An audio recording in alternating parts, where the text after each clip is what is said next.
Hello and welcome to the next video of my first stand 2026 previews. We're covering LYON, a team that represents Latin America as part of the LCS. Although this team does not have any Latin American players on it, that does not change the fact that it is a Latin American organization to me, which is a nice thing. I'm happy that LLA org won LCS. Given that Latin America no longer has representation on the world stage yet as a region, and it's been broken up between NA and Brazil. It's nice. I'm happy for the organization. So average age of the roster 24 years old. Technically, the team has not been to an international event unless we go all the way back to LYON Gaming in 2017. That would drop out in play-ins. Going into this tournament, I have the team ranked 7th. Out of 8 teams, they're ranked 4th in the minor region power rankings. That does not have an update for America's Cup, which would probably drop Cloud9 below LYON and make LYON 3rd behind Team Secret Wales and G2 respectively. In top lane, you have Dokla at 28 years old. I have him ranked 7th in the role. Technically, I think he is 8th. I would have BB above him. 3 KDA, 55 KP, 82 CS per minute, 28 years old. So solid numbers. The replacement for Zamudo, who did not have... he had visa issues, and now he doesn't have visa issues anymore, I guess, right? He's going to play in NACL, but he had visa issues, couldn't play. 1.6 ROI, which is the leader on the team. He's the most efficient player. There are a couple teams like that at this event. Team Secret Wales was another one. Just very, very effective in the damage department. 4.3 share differential. 3 vision score per ward placed. Goes relatively even at 15 minutes. 1 solo kill every 3 games. 1 new champion, better than every other game. So wide champion pool, finds outplay opportunities. Rumble, Renekton, and K'Sante, his 3 most played, account for 45% of his champion pool. And he also has 3 unique picks no one else played at this event. Galio, Aurelia, and Vayne. Nobody else that is going to first stand played those 3 champions in the top lane role. So there's something to be said for that. He's got a wide champion pool and willing to pull out some pocket picks, and he plays all the standard shit.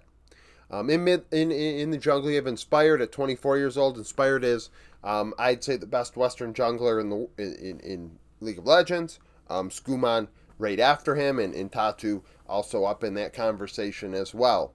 Inspired plays a different type of brand of League of Legends. He used to be very carry-oriented. Now he is more of a facilitator and a creator. He's a playmaker through and through.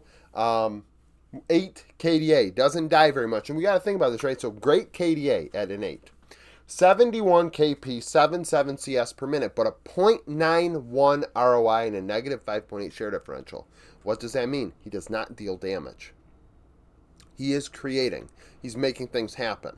And I could argue that you don't need all the resources to do that job. 7 CS per minute is very high, but if you're building complete tank, you can make it work. 0.91, though, is one of the lowest damage divided by golds you're going to find in Tier 1 in 2026. So it's very interesting. Inspired is such a great player, but his profile is a very unique one as well, statistically. 5.8 vision efficiency as well. Very good in vision. Uses his words wisely.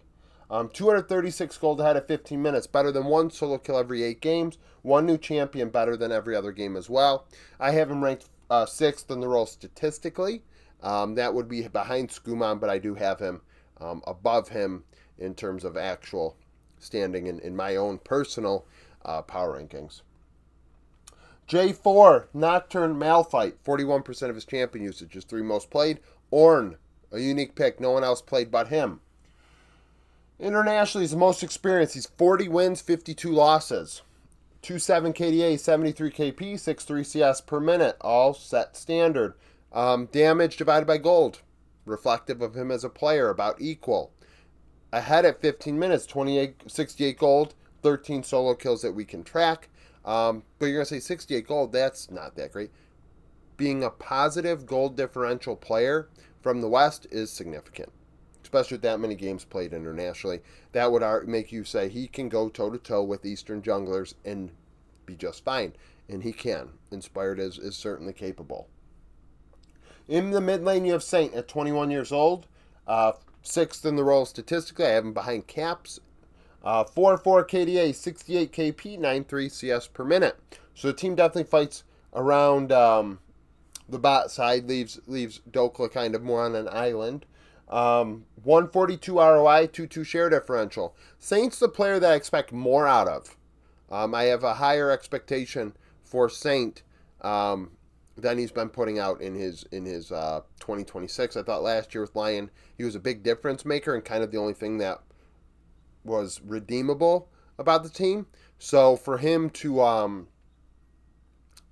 struggle, for a lack of a better word, I wouldn't even say struggle, but just kind of be average to mediocre is slightly disappointing. I expect him to take on a bigger role.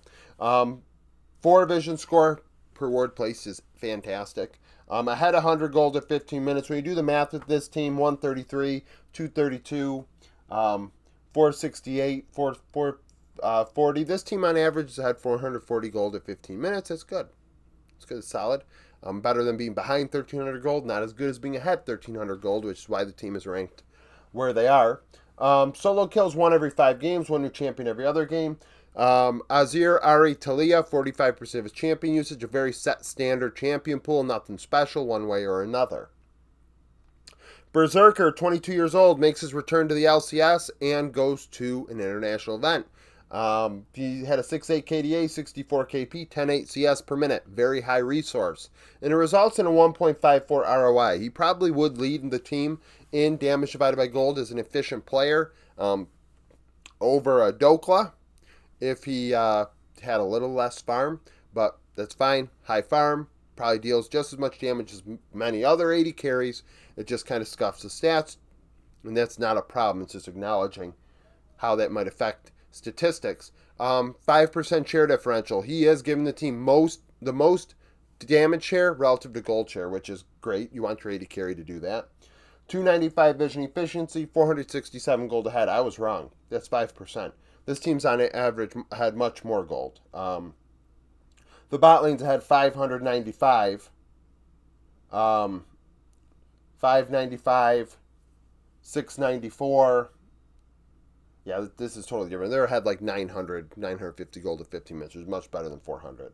But still, not quite G2's level. Solo kills 1 every 8 games or so. 1 new champion every other game. I have him 5th in the role. I think he's the best of the 4 non-LCK LPL 80 carries. Yunara, Ezreal, Aphelios, half of his champion pool. Something unique, he plays Zeri. No one else played Zeri in the 80 carry role going to this event. Internationally, 6 and 16, 3 international trips with Cloud9. I've always felt like Berserker doesn't quite have that step. He's had moments where he steps forward, don't get me wrong. I'm sure you can find some. But I feel internationally, more often than not, he's the guy that doesn't step forward.